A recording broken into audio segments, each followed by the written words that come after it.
찬양을 들으면서 찬양의 내용이 참 무겁다라는 생각을 했습니다. 그리고 이 찬양의 내용이 오늘 말씀 가운데 잘 담겨져 있는데, 오늘 말씀을 통해서 십자가를 붙든다는 것은 무엇인가? 십자가를 붙든다는 것, 그것을 우리가 함께 나누면서 이 사순절 기간에 우리의 시선이, 우리의 마음이, 우리의 삶이 주님을 따르고 주님과 함께하는 복된 사순절 되기를 소망합니다.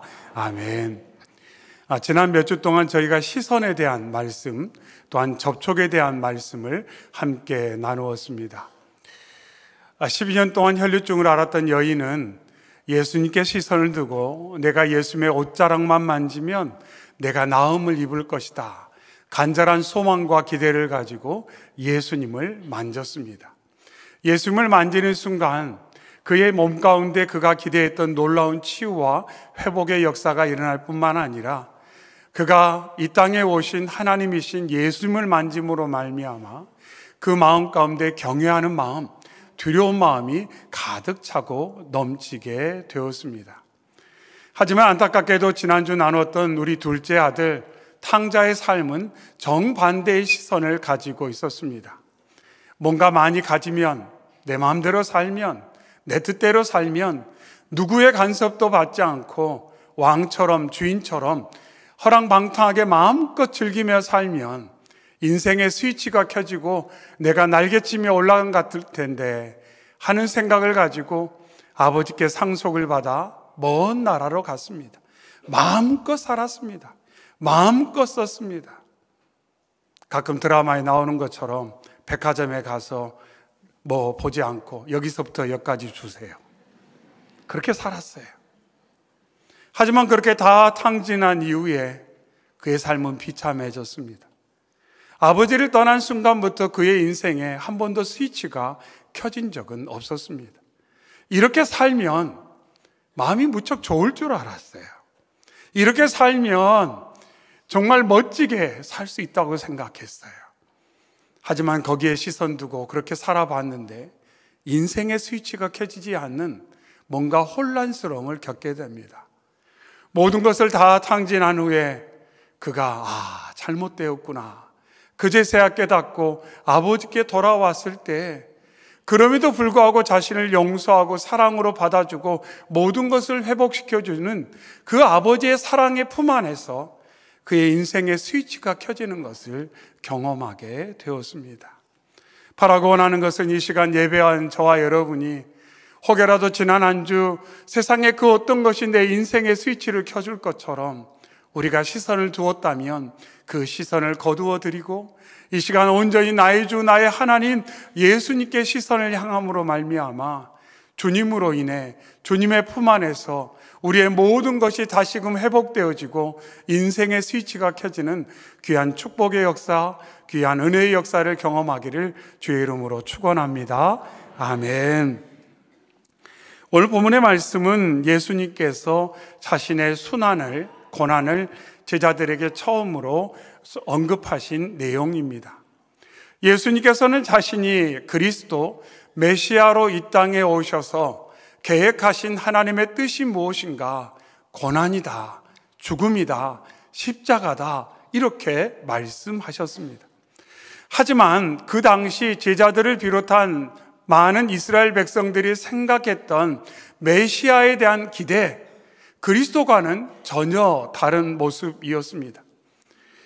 제자들을 비롯한 많은 사람들은 메시아가 세상에 오면 힘을 가질 것이다, 권력을 가질 것이다, 명예를 가질 것이다, 그리고 그 권력과 힘을 가지고 명예를 가지고 그가 세상을 변화시킬 것이다, 자신들이 기대하는 것처럼 번영한 나라를 이루어줄 것이다, 이렇게 제자들을 비롯한 모든 이스라엘 백성들이 메시아에 대한 그러한 그림을 가지고 있었습니다. 그런데 예수님께서 오셔서 자꾸 다른 쪽에 시선을 두시고 다른 쪽으로 걸음을 하시는 것을 보면서 의문점을 갖게 됩니다. 마가복음 2장에 바리새인의 서기관들이 예수께서 죄인 및 세리들과 함께 잡수시는 것을 보고 그의 제자들에게 이르되 어찌하여 세리 및 죄인들과 함께 먹는가? 이렇게 질문합니다. 아니, 나라를 세울 사람이라면 영향력 있는 사람 만나야지. 나라를 일으킬 사람이라면 권력 있는 사람들, 좋은 인맥을 가져야 되는데 예수님께서는 자꾸 세상에서 소외된 사람, 손가락질 당하는 사람, 무시받고 멸시당하는 사람들과 만나서 대화하고 그들과 식탁의 교제를 나눈 것을 보면서 많은 사람들이 의문점을 갖게 된다는 거죠.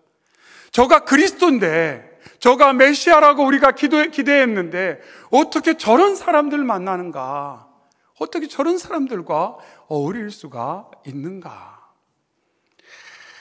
제자들은 끝까지 예수님께서 그리스도로 권자에 앉을 것을 기대하면서 한 자리를 청탁하게 됩니다. 예수님, 장차 예수님께서 예루살렘에 입성하셨을 때 높은 자리, 그 권력의 자리에 앉을 때 좌편에 우편에 저희 좀 앉혀주십시오. 이렇게 청탁하고 치맛바람을 일으키는 제자들의 모습을 보게 됩니다. 그들이 생각했던 그리스도는 힘을 가진 그리스도, 높은 자리에 앉아있는 그리스도, 그리고 그 힘과 영향력을 통해서 세상을 격변시키는 그러한 메시아 그리스도를 생각했다는 것입니다. 하지만 예수님께서 오늘 말씀을 통해 일러주신 그리스도의 길은 사람들이 생각했던 것과는 전혀 다른 길이었습니다. 예수님께서는 자신의 순환을 예고하기 전에 먼저 자신의 정체성에 대해서 질문하시고 대화를 이끄셨습니다. 특별히 제자들과 함께 가이사랴 빌립보 지방으로 향하시면서 이렇게 질문합니다. 본문 앞 27절에 사람들이 나를 누구라고 하느냐? 이렇게 제자들에게 넌지시 질문했어요. 제자들에게 사람들이 나를 누구라고 하더냐? 누구라고 하는 것을 너희가 들었느냐? 이렇게 질문하셨습니다. 그때 제자들이 말합니다. 세례 요한이라 하고 더러는 엘리야, 더러는 선지자 중에 하나라고 합니다. 이렇게 예수님께 대답을 했어요. 사람들이 생각하는 예수님에 대한 이해. 많은 사람들이 예수님을 그리스도로 기대했지만 그들이 공적으로 예수님을 메시아, 그리스도라고 고백하기는 어려워했습니다. 왜냐하면 그리스도라고 고백함으로 자신이 불이익을 당할 수도 있었기 때문에. 그래서 예수님께서 제자들에게 말씀합니다. 너희는 나를 누구라 하느냐? 이렇게 질문하셨어요. 너희의 공적인 고백은 무엇이냐? 너희가 그 고백을 통해 혹여 불이익을 당하더라도 너희들이 확신을 가지고 나를 누구라고 고백할 수 있느냐? 제자들에게 그 각오와 그리고 결단에 대해서 질문을 하셨습니다. 그때 베드로가 대답합니다. 주는 그리스도십니다. 담대하게 앞에 나서서 베드로가 대답을 했어요. 예수님이 나의 메시아입니다. 우리가 그렇게 기다리고 우리가 그렇게 열망했던 그리스도 메시아가 바로 당신이십니다. 이렇게 베드로가 대답을 했습니다. 예수님께서 베드로의 그 대답을 들으시고는 순환에 대해, 고난에 대해서 이제 말씀을 이어가십니다. 그러면서 뭐라고 말씀하냐면 인자가 많은 고난을 받을 것이다. 이렇게 말씀하셨습니다. 이루 형용할 수 없는 고통을 당하게 될 것이라고 말씀하셨어요. 예수님의 이 말씀을 들을 때 제자들은 이해할 수가 없었어요. 어떻게 우리를 위해서 이 땅에 오신 그리스도가 고난을 당한다는 것입니까?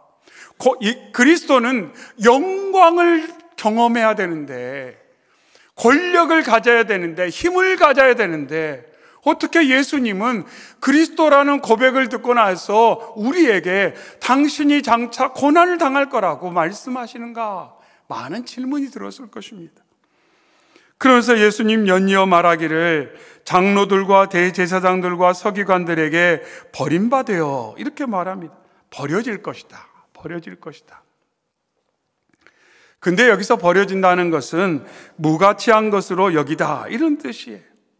즉 예수님께서 사람들에게 무가치한 존재로 여겨져서 멸시당할 것이다, 무시당할 것이다, 배척당할 것이다, 하찮게 여겨질 것이다, 이렇게 예수님 말씀하는 거예요.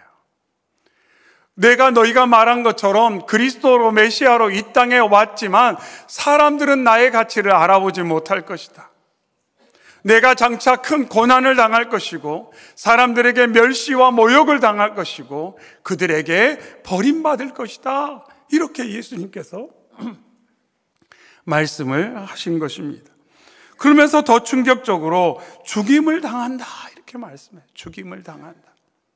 근데 이 표현은 사람들에 의해서 무기력하게 죽어가는 예수님 이런 모습일 뿐만 아니라 이 표현 안에는 원문에 보면 거룩한 하나님의 하시는 일, 그래서 신적 수동태를 사용하고 있습니다. 즉 제자들에게 예수님이 말씀합니다. 내가 고난을 당하고 사람들에게 멸시당하면서 죽을 터인데 그 모든 것이 하나님께서 하시는 일이다. 그리스도가 그렇게 될 것을 하나님께서 계획하셨고 나는 그리스도로서 그 길을 걸어갈 것이다. 이렇게 예수님께서 제자들에게 설명을 해 주셨습니다. 제자들이 생각할 때 메시아 그리스도는 권력과 접촉할 거라고 생각했어요. 권자의 시선을 두고 그곳을 향해 나아가 영광의 자리에 앉아서 세상을 통치할 것이다. 자신들이 기대하던 번영한 나라를 이루어줄 것이다. 이렇게 생각했는데 예수님의 시선은 어디에 있냐면 고난의 길에 있고 십자가에 있고 죽음에 있다. 이렇게 말씀합니다. 그리고 나서 예수님께서 사흘 만에 살아나야 할 것을 제자들에게 가르쳐 주셨습니다. 하지만 제자들에게는 이 부활에 대한 이야기는 들리지 않았을 겁니다. 왜냐하면 고난, 버림받음, 죽음 이것에 관한 예수님의 말씀이 너무나도 충격이었기 때문에 자신들이 생각했던 메시아관, 자신들이 기대했던 그리스도관과는 너무나도 아니 상상할 수 없는 말씀을 예수님께서 하셨을 때 그 충격을 감당하기가 어려웠을 것입니다. 그래서 32절에 드러내놓고 이 말씀을 하시니 베드로가 예수를 붙들고 항변했다. 이 항변하다는 것은 책망하다, 꾸짖다는 거예요. 예수님 정신 차리세요. 예수님 정신 차리세요. 메시아가 가야 되는 길은 그 길이 아니에요. 그리스도가 가야 되는 길은 그 길이 아니에요. 예수님께서 바라봐야 되는, 그리스도가 바라봐야 되는 것은 권력의 자리예요. 권력의 자리예요. 힘이 있어야 돼요. 그 능하심으로 사람들을 치유하고 죽은 자를 살리는 그 힘으로 사람들 위에 왕자에 앉아야지. 어떻게 사람들에게 배척당하고 멸시당하고 죽임을 당하는 그 고난의 길에 대해서 예수님 말씀합니까? 하면서 베드로가 발끈해가지고 일어나서 예수님께서 예수님을 향해 그냥 얼굴을 울그락불그락 하면서 지금 고래고래 소리치듯이 지금 반응을 하고 있는 것입니다. 베드로만 그랬겠어요? 다른 제자들도 마찬가지. 이런 일이 일어나서는 절대 안 된다는 거예요. 이 일 보려고 우리가 예수님 3년 동안 따라다닌 것 아니라는 거예요. 예수님 무기력하게 십자가에 죽은 거 보려고 저희들이 따라다닌 줄 아십니까? 예수님이 권력의 자리에 앉아야 저희가 한 자리씩 하지요. 예수님께서 영광을 얻어야 저희가 덕점 볼 거 아닙니까? 지금 그 이야기를 제자들이 하고 있는 것입니다. 그런 베드로에게 예수님 말씀합니다. 사탄아, 내 뒤로 물러가라. 내가 하나님의 일을 생각하지 아니하고 도리어 사람의 일을 생각하는도다. 이렇게 예수님께서 엄히 말씀하셨어요. 사탄아, 내 뒤로 물러가라. 예수님께서 말씀하기를 베드로가 말하고 행동하는 것이 하나님의 일이 아니라 사탄의 일이라고 말씀하고 있습니다. 예수님께서 왜 이 땅에 오셨는지를 들으려 하지 않고 그것을 수용하려고 하지 않고 그저 내가 원하는 것을 이루어주는 메시아를 바라보며 예수님 그 길은 아니라니까요. 제 생각이 맞아요. 제 판단이 옳아요.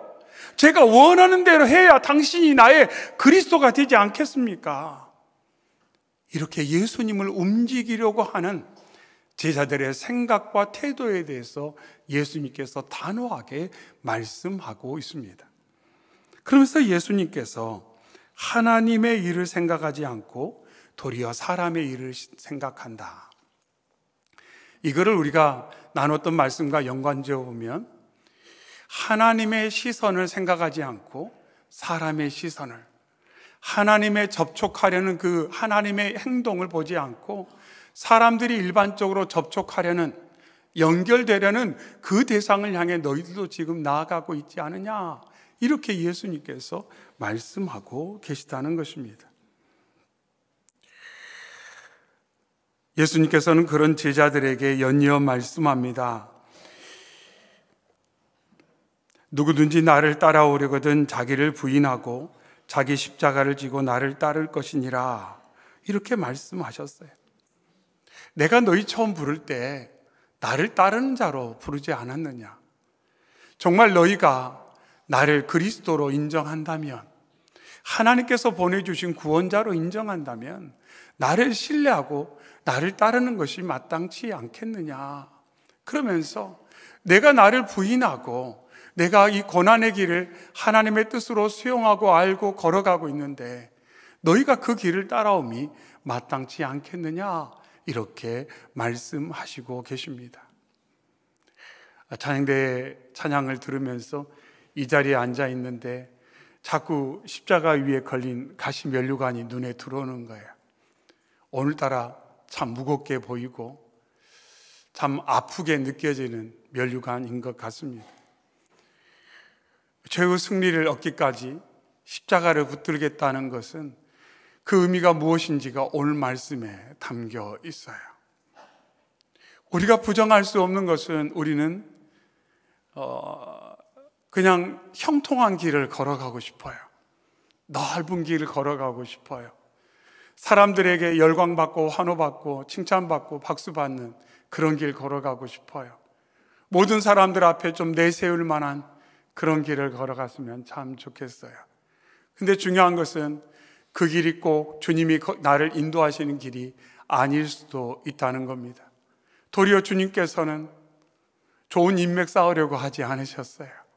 세상에서 손가락질 당하고 무시당하고 멸시받는 사람들과 함께 하셨고 그들을 만져주셨고 그들에게 얼굴을 향하셨고 그들과 함께 식탁의 교제를 나누셨다는 겁니다. 그들의 이야기를 들어주셨어요. 그들과 함께 주무셨어요. 그것이 예수님께서 이 땅에 사신 그 삶의 길이었다는 겁니다. 그러면서 결국 그 삶이 어디를 향했는가, 그 시선이 어디를 향했는가, 우리는 골고다의 십자가를 통해서 정확히 알 수가 있다는 겁니다. 하지만 때때로 저희의 마음은 그 길보다는 넓은 길 가고 싶어요. 어떻게 보면 세상에서 사람들이 인정해주는 높은 자리에 앉고 싶어요. 많은 것을 누리고 싶어요. 근데 오늘 말씀을 통해 너가 하나님의 일, 하나님의 시선 속에서 사느냐, 사람의 일, 사람의 시선 속에서 삶을 사느냐, 주님이 저와 여러분에게 다시금 질문하고 있습니다. 정말 너가 나를 따른다면 나의 길을 함께 걸어가지 않겠느냐고 주님께서 말씀하고 있습니다.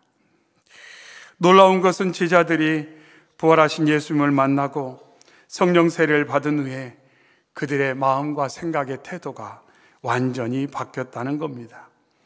베드로전서 2장에 베드로 사도가 편지하며 이렇게 말합니다. 이를 위하여 너희가 부르심을 받았으니 그리스도도 너희를 위하여 고난을 받으사 너희에게 본을 끼쳐 그 자취를 따라오게 하려 하셨다, 이렇게 말합니다. 그리스도가 너희를 위해 고난을 받았는데 그 고난의 길이 우리가 본받고 따라가야 될 길입니다, 이렇게 베드로 사도가 성도들에게 말했어요. 얼마 전까지만 해도 그 길은 아닙니다. 예수님 그 길 가시면 안 됩니다. 우리가 원하고 바라는 것은 그 길이 아니에요. 그렇게 말하면서 항변했던 베드로가, 그리고 십자가를 바라보면서 실망하고 후회하고 예수님을 모른다고 3번이나 저주하며 부인했던 베드로가 부활하신 예수님 만나고 성령 세례를 경험한 이후에 자신이 걸어가야 되는 길이 정확히 어떤 길인지를 알게 되었고, 그것을 성도들에게 말하면서 제가 이제야 알게 됐습니다. 그래서 저는 예수님 가신 그 길을 따라가고 있습니다. 우리 함께 예수님의 본을 따라 그 길을 걸어갑시다. 이렇게 계속 편지를 하고 있습니다. 또한 베드로전서 4장에 오히려 너희가 그리스도의 고난에 참여하는 것으로 즐거워하라 이렇게 말합니다. 그리스도의 고난에 참여하는 것을 기뻐합시다. 바울 사도가 말한 것처럼 그리스도의 남은 고난을 내 육체에 채웁니다. 제가 부활하신 예수님 만나기 전까지는 십자가를 이해하지 못했습니다. 십자가에 달린 예수가 그리스도라는 것을 인정할 수 없었습니다.